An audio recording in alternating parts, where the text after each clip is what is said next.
ہمارا یہ ایمان ہے یا نہیں کہ میرا خدا سچا ہے، بے شک ہمارا نبی سچا ہے، ہمارا دین سچا ہے، قرآن سچا ہے؟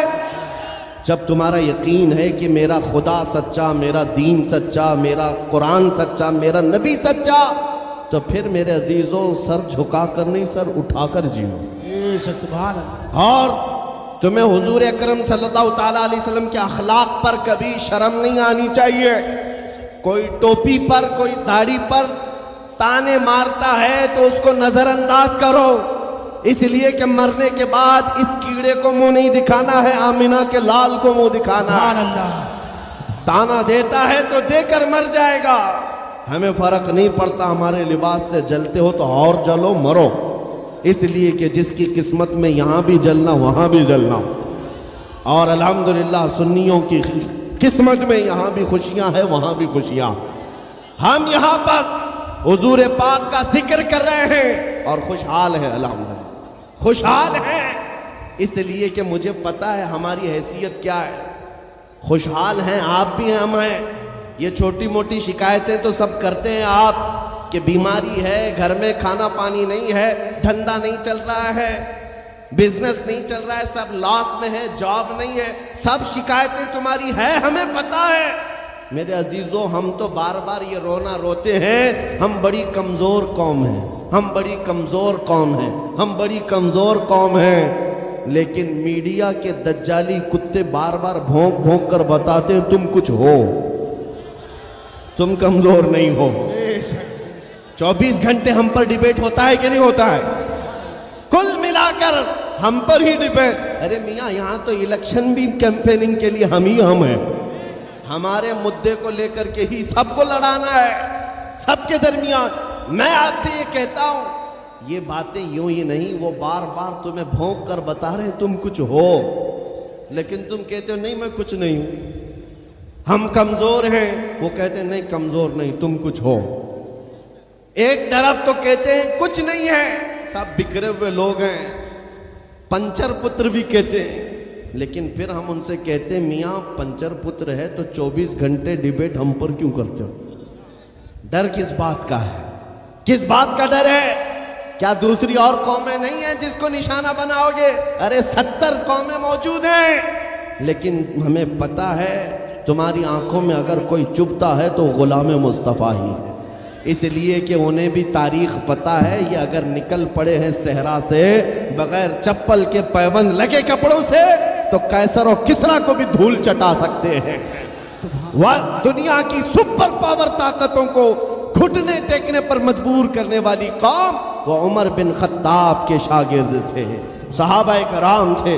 دنیا کو تاریخ پتا ہے کہ یہ جس دن پڑھنے لگ گئے خالد بن ولید کو، جس دن یہ پڑھنے لگ گئے صلاح الدین ایوبی کو، جس دن ان کو کوئی کہنے لگ گیا کہ تمہارا کوئی شہاب الدین غوری بھی تھا، تمہارا کوئی اورنگزیب بھی تھا، تو پھر یہ مردہ اور مرجھائی ہوئی قوم دوبارہ اٹھنے لگ گئی تو اچھے اچھوں کی نیند حرام ہو سکتی ہے۔ اسی لیے کہا جاتا ہے مسلمانوں کے محلے میں نشہ بانٹو، مسلمانوں کو نشہ کرواؤ، نشہ بیچنے والے یہی، نشہ کرنے والے یہی، اس لیے کہ یہ جب تک نشہ میں رہیں گے ہم سکون سے رہیں گے، اور جس دن یہ اٹھ گئے تو دوسروں کے سکون کے لالے پڑ جائیں گے۔ اس لیے میرے عزیزوں میں تمہیں بیدار کرنے کے لیے آیا ہوں، اور دنیا کی نظروں میں کھٹکتا رہوں گا، لیکن میرے پاس جتنا بھی وقت موجود ہے میں خاموش نہیں رہوں گا انشاءاللہ العزیز۔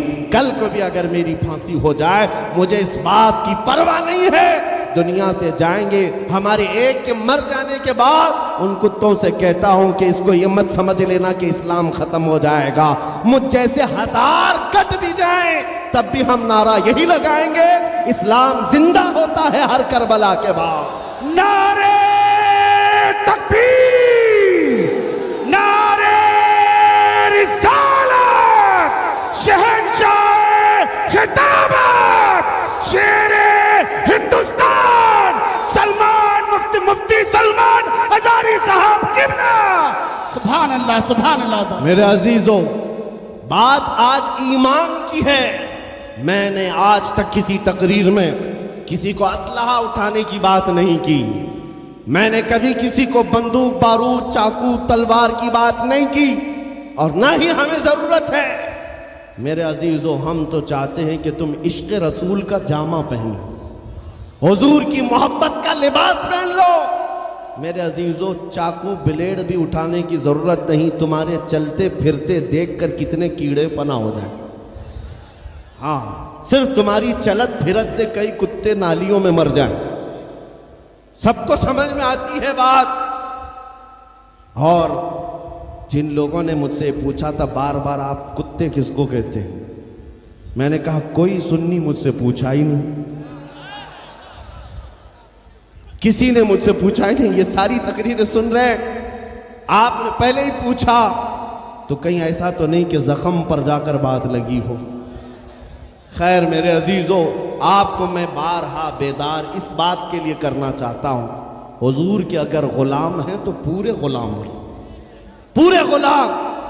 آج کے دن اگر ایک نوجوان بھی یہ عہد کر لیا کہ میں نے اپنی مرضی سے بہت زندگی گزاری ہے، اپنی لائف میں بہت انجوائے کیا ہے، لیکن آج کے دن سے یہ طے کروں گا کہ جیوں گا تو میرے نبی کی مرضی سے جیوں گا، جس نے بھی طے کر لیا، میں سمجھتا ہوں کہ یہ جلسہ وصول ہو گیا، حضور کے قدموں میں پہنچ گیا۔ میں بتاؤ اے نوجوانوں، بچا کیا ہے ہماری زندگی میں، اور کیا باقی ہے؟ کیا چاہیے تمہیں؟ پوری دنیا تم ناک رگڑ رگڑ کر حاصل کر بھی لیے تو ایک دن تو موت آنی ہے، ایک دن تو دنیا سے جانا ہے، ساری دولت چھوڑ کر جاؤ گے، اس بات پر سب کا یقین ہے۔ تم نے خود اپنے ہاتھوں سے کتنے مردے دفنائے، تم نے کتنے لوگوں کی قبروں کو خود اپنے ہاتھوں سے بند کیا۔ آج جو یہ آنکھیں کھلی ہیں اچانک بند کر دی جائیں گی، یہ دھڑکنیں رک جائیں گی، تم ہاتھ پیر بھی نہیں اٹھا سکتے، اور یہ پورے لوگ اٹھا کر تمہیں اتنی چھوٹی قبر میں ڈال کر آتے ہیں جہاں کروٹ لینے کی بھی جگہ نہیں، سانس اور ہوا کے لیے کوئی روشن دان نہیں، کھڑکی نہیں، اتنے گھنے اندھیرے کے اندر تم تنہا ہوتے ہو۔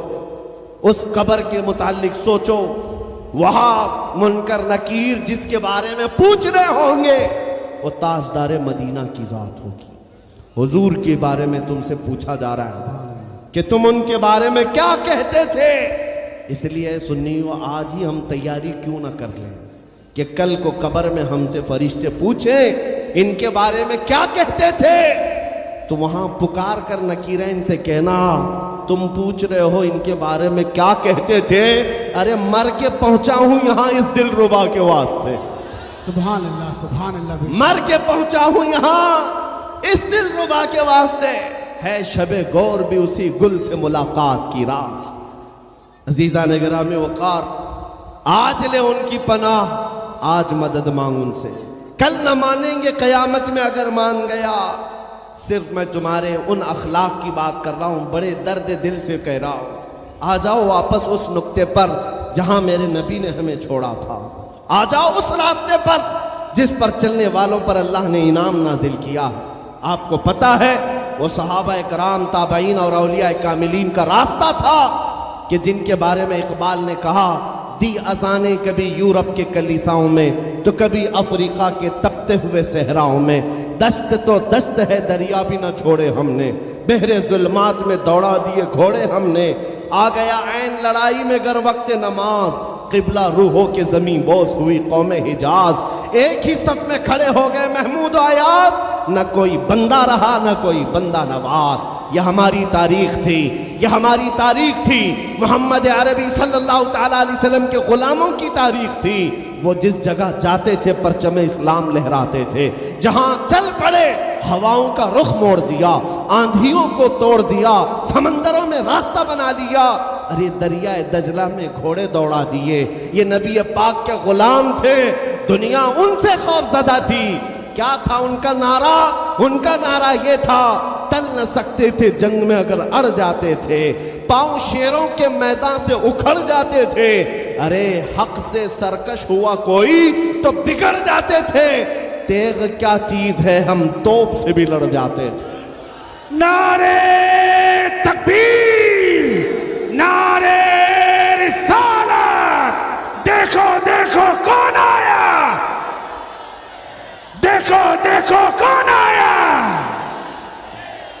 توجہ کی بات ہے، ہم اس قوم کے وارثین میں سے ہیں دنیا جن کی تاریخ جانتی ہے۔ آپ کو پتہ ہے انگریز تاریخ دان ہے، انگریز ہے، اس کا کوئی تعلق میرے دین سے نہیں، لیکن تاریخ لکھنے میں اس نے یہ بات لکھی کہ میں نے ایسا جرنیل دیکھا ہی نہیں جیسا صلاح الدین تھا، اس لیے کہ اس کے جذبے جیسا میں نے ایک بھی جرنل دیکھا نہیں۔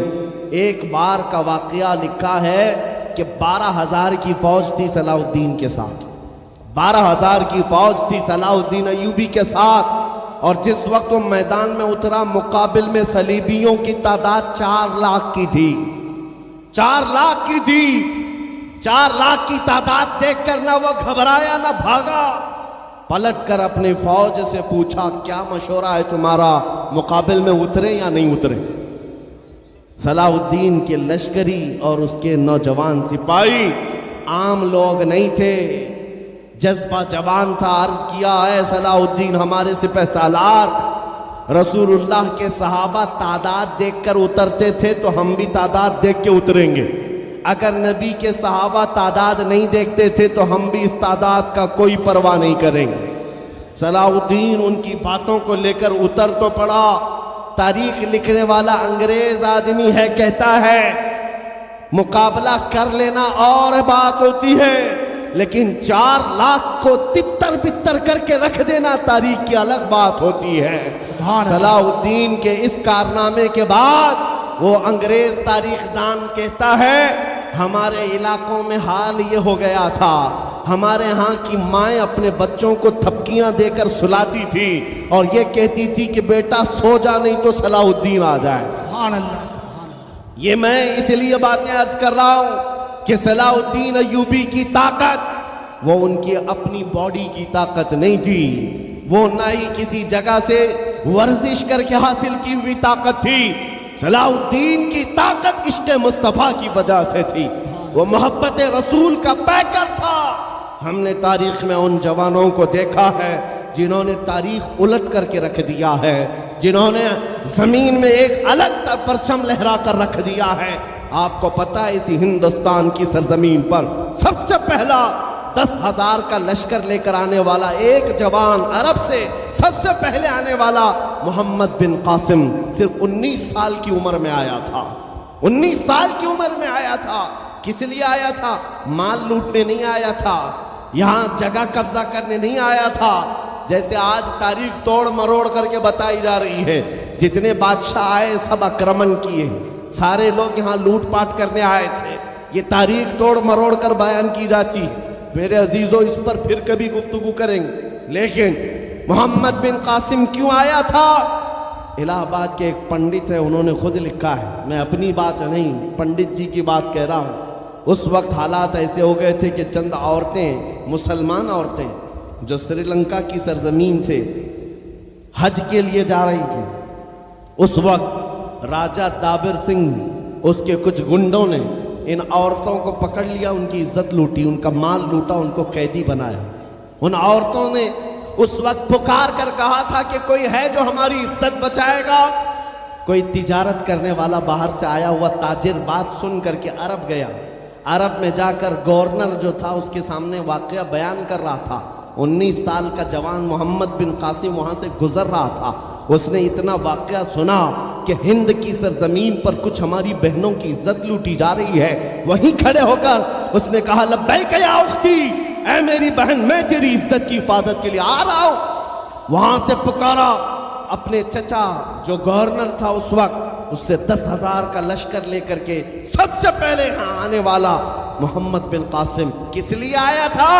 مال لوٹنے کے لیے نہیں، عورتوں کی عزت بچانے کے لیے آیا تھا۔ ہندوستان کی سرزمین پر قدم رکھا اور اس کے بعد سامنے مقابل میں فوراً جنگ کے لیے نہیں آیا، کہا کہ جن عورتوں کو قیدی بنایا وہ چھوڑ دو، جو حج کے لیے جا رہی تھی انہیں آزاد کر دو، اور دوسری بات جنہوں نے گنڈا گردی کی ہے انہیں پکڑو اور جیل میں ڈالو۔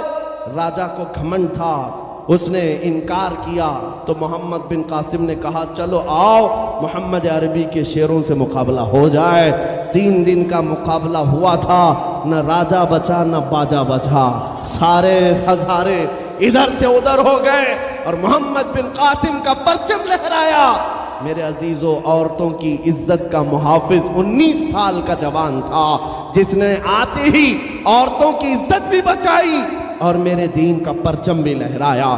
میں آج پوچھتا ہوں ہماری عمریں کتنی ہو گئیں؟ کئی جوان 25 سال 30 سال کراس کر چکے۔ آج بہت ساری عورتوں کی عزتیں جب لوٹی جاتی ہیں، تم موبائل میں دیکھ دیکھ کر کے شیئر کر دیتے ہو، ویڈیو ادھر سے ادھر پھیلا دیتے ہو اور اس کے بعد سمجھتے ہو ہم بہت بڑا کام کر رہے ہیں۔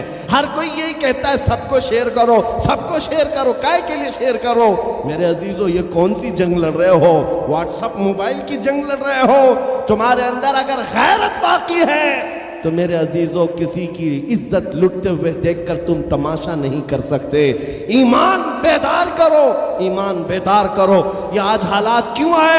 امام غزالی کی ایک بات میں سناتا ہوں۔ بہت سالوں پہلے اس امام نے کہا تھا، 1000 سال پہلے تقریباً اس امام نے کہا تھا، جب اس امت کے سامنے ان کے رسول کی توہین ہو رہی ہو اور امت خاموش بیٹھی رہے تو چند دن انتظار کریں، ان کی ماں اور بہنوں کو بازار میں لا کر نیلام کیا جائے گا، ان کی ماں اور بہنوں کی عزت لوٹی جائے گی اور یہ کچھ نہ کر سکیں گے، ان کے بچوں کو مارا جائے گا اور یہ کچھ نہ کر سکیں گے۔ میں آج محسوس کر رہا ہوں حضور کی گستاخی پر اور توہین پر خاموش رہنے کا نتیجہ یہ ہے کہ اب ہمارے گھر بھی سلامت نہیں رہیں گے۔ لوگ آج چیخ رہے ہیں، مسجدیں ویران ہو گئی، مسجدیں ٹوٹ رہی ہیں، خانقاہیں ٹوٹ رہی ہیں، نہ جانے کتنے مزارات بلڈوزر سے ختم کیے جا رہے ہیں۔ یہ تمام باتیں اپنی جگہ پر، میں آپ سے پوچھتا ہوں، جانے ایمان رسول اللہ کی عزت باقی نہیں رہی تو پھر کچھ بھی باقی نہیں رہا۔ وہ جو نہ ہو تو کچھ نہ ہو، وہ جو نہ تھے تو کچھ نہ تھا۔ جان ہے وہ جہان کی اور جان ہے تو جہان ہے۔ آپ سے میں یہی کہنا چاہتا ہوں، سیریس ہو جاؤ، حساس ہو جاؤ۔ ہنسی مذاق، گل چھڑے، یہ لطیفے لوگوں کے درمیان عیاشیاں ختم کر ڈالو۔ آج ہر ایک کے گھر سے دھواں اٹھ رہا ہے اور لوگ ابھی خوشیاں اور تماشا دیکھنے میں مصروف ہیں۔ آج پوری دنیا میں جو تماشا ہے آپ نہیں اندازہ کر سکتے۔ فلسطین کے بچوں کے ساتھ خون کی ہولی کھیلی جاتی ہے۔ ہم نے عراق میں دیکھا ہے چند سال پہلے جہاں میدان میں کھیلا کرتے تھے لوگ، آج وہ میدان قبروں سے بھر چکا ہے، قبروں سے بھر چکا ہے۔ اتنی موتیں ہوتی ہیں کہ جنازہ اٹھانے کے لیے لوگ نہیں ہوتے، جنازہ اٹھانے کے لیے لوگ نہیں ہوتے۔ یہ تمام حالات کیوں پیدا ہوئے؟ ملک شام کے حالات اتنے سخت ترین ہو گئے ہیں کہ تقریباً 50 لاکھ کے قریب بے گھر ہو چکے لوگ، جن کا گھر نہیں، سب ٹوٹ چکا۔ یہ حالات دیکھ کر میں آپ سے کہتا ہوں، بیدار ہو جاؤ اور عمل کی طرف آ جاؤ۔ کیا اب بھی تمہیں اذانیں نہیں اٹھاتی؟ نمازوں کے لیے دوڑتے نہیں؟ اللہ کا قہر جب آتا ہے، پکڑ آتی ہے، تو پھر کوئی تمہیں نہیں بچا سکتا، کوئی نہیں بچا سکتا۔ میں وارننگ بھی دے رہا ہوں اور آپ کو بتا بھی رہا ہوں کہ نبی کریم صلی اللہ تعالیٰ علیہ وسلم کا دروازہ ابھی کھلا ہوا ہے، کھلا ہوا ہے، اور وہ ایسا نبی ہے، ایسا نبی ہے جس کے دربار سے وابستہ ہونے میں کبھی آپ کو شرم نہیں آئے گی انشاءاللہ، اور کبھی آپ اپنے آپ کو بے آبرو نہیں سمجھیں گے، کبھی نہیں۔ میں اپنی پریکٹیکل لائف بتا رہا ہوں۔ حضور کی محبت میں، وہ وفا میں جو مزے ہیں وہ دنیا میں کہیں نہیں، کہیں نہیں ہے۔ جب بے چین دل ہوتا ہے تب بھی ہم، میرے عزیزوں، گانے سن کر کے اپنی بے چینی دور نہیں کرتے، ہم پکنک پوائنٹ پہ جا کر اپنی بے چینی دور نہیں کرتے۔ جب زیادہ بے قراری ہو تو یہی کہتے ان کے نثار کوئی کیسے ہی رنج میں ہو، جب یاد آ گئے ہیں سب غم بھلا دیے، ان کی مہک نے دل کے غنچے کھلا دیے ہیں، جس راہ چل دیے ہیں کوچے بسا دیے ہیں۔ حضور کو یاد کر لیتے ہیں، بے چینی دور ہوتی ہے، بے قراری دور ہوتی ہے۔ آپ کو میں یہ بات کہنا چاہتا ہوں، حضور کی وفا میں جو عزت ہے وہ کہیں نہیں ہے، حضور کی غلامی میں جو عزت ہے وہ کہیں نہیں۔ آج آپ کے درمیان میں یہاں آیا ہوں، فتح پور سیکری پہلی مرتبہ، لیکن تمہارا جوش و جذبہ، میرے عزیزوں، رات کے 12 بجے کے بعد مجھ جیسے ایک ادنا طالب علم کے استقبال کے لیے اگر اتنا مجمع کھڑا ہے، جو کھڑا ہے، جس کو جگہ نہیں وہ بھی، جس کو جگہ ہے وہ بھی۔ کیوں؟ کوئی بڑے پارٹی کا نیتا آیا ہے؟ کیا کسی گورنمنٹ کا عہدیدار آیا ہے؟ نہیں، سب کو یہاں پتا ہے کوئی نیتا نہیں آیا، حضور کا ایک غلام آیا۔ ہماری آج جو عزت ہے وہ صرف اسی لیے ہے، جب تک بکے نہ تھے تو کوئی پوچھتا نہ تھا۔ یا رسول اللہ، تم نے خرید کر ہمیں انمول کر دیا۔ جب تک کہ مدینے سے اشارے نہیں ہوتے، روشن میری قسمت کے ستارے نہیں ہوتے۔ اس لیے آپ سے بھی کہتا ہوں، بے دام ہی بک جائیے بازار نبی میں، بے دام ہی بک جائیے بازار نبی میں۔ ارے اس شان کے سودے میں خسارے نہیں ہوتے۔ نعرے تکبیر، لبیک لبیک لبیک یا رسول اللہ، لبیک لبیک لبیک یا رسول اللہ۔ تاجدار ختم نبوت، تاجدار ختم نبوت۔ میں اپنی گفتگو کو سمیٹتے ہوئے بات عرض کرتا ہوں، تمہاری یقین کو بڑھانے کے لیے کہتا ہوں، آج بھی تمہیں پتہ ہونا چاہیے، ہمارے درد کو کوئی سمجھنے والا ہے تو آمنہ کا لال ہے، وہ مکین گنبد خضرا ہے، جو بے کسوں کا کس، جو بے سہاروں کا سہارا۔ اس رسول پاک کی عادت ہی یہ ہے، آتا ہے فقیروں پہ انہیں پیار کچھ ایسا، خود بھیک دیں اور خود کہیں منگتے کا بھلا ہو۔ آپ کو میں یہ بات بار بار اس لیے کہہ رہا ہوں کہ تم یہ مانگنا چھوڑ دو، لوگوں کے ہاں ہاتھ پھیلانا چھوڑ دو، ان کی نوکری چاکری کرنا چھوڑ دو۔ میرے مرشد تاج الشریعہ فرمایا کرتے، بُالْہَوَس سن سیم و زر کی بندگی اچھی نہیں، بُالْہَوَس سن سیم و زر کی بندگی اچھی نہیں، ان کے در کی بھیک اچھی، سروری اچھی نہیں۔ دنیا میں کہیں عزت نہیں پاؤ گے جو میرے نبی کی غلامی میں پاؤ گے، اس لیے کہ ہم نے حضور سے وابستہ ہونے والوں کو دیکھا ہے۔ وہ بلال حبشی حبشہ کے رہنے والے تھے، اگرچہ رنگ کالا تھا، لیکن جب میرے آقا کی غلامی میں آئے تو میرے آقا نے انہیں کعبے کی چھت پر چڑھا دیا، اور کعبے کی چھت پر سے اذان دے کر بلال نے یہ لوگوں کو بتا دیا، اے لوگوں مجھے دیکھو، رنگ سے عزت نہیں، مصطفیٰ کے قدموں سے عزت ہے۔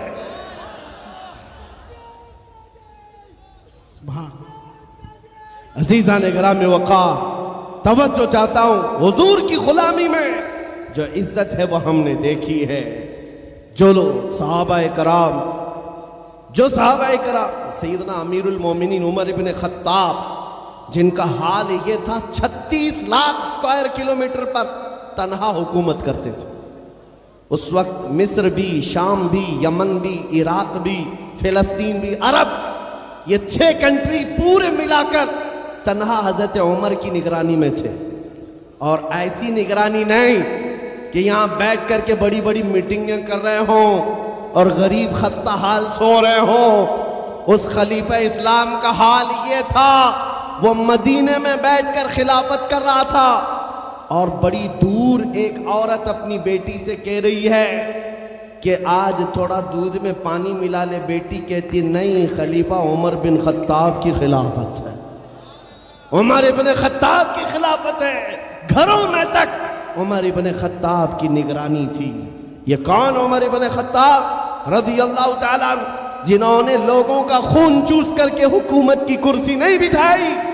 اور دوسری بات یہ بھی کہ وہ عمر سادہ زندگی گزارنے والے، ان کی سیکورٹی بھی ایسی نہیں تھی کہ رولز رائز لگی ہوئی ہو، کالی گاڑیاں آگے پیچھے گھومتی ہوں۔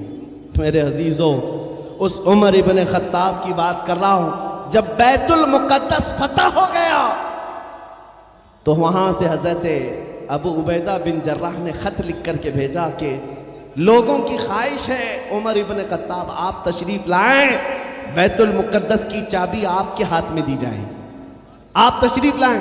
تو عمر ابن خطاب رضی اللہ تعالیٰ عنہ مدینے سے چل پڑے اپنا ایک غلام لے کر کے، لیکن غلام اور خود ہونے کے بعد ایک ہی گھوڑا تھا۔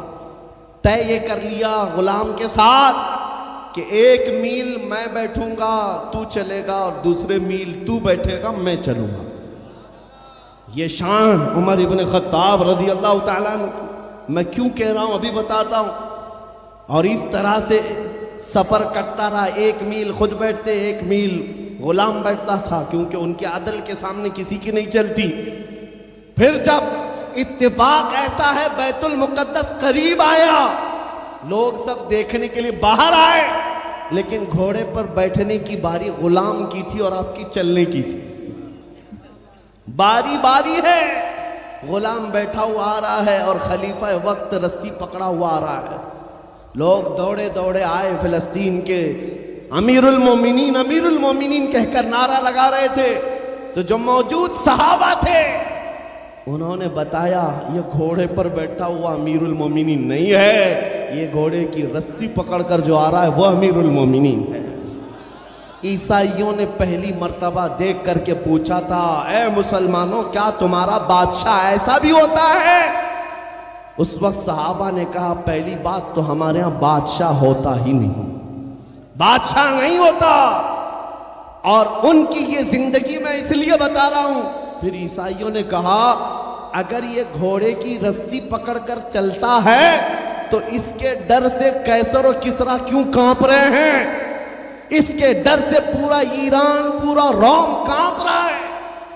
آخر کون سی طاقت ہے اس عمر کے اندر؟ یہ تو رسی پکڑ کر گھوڑے لے کر چل رہا ہے.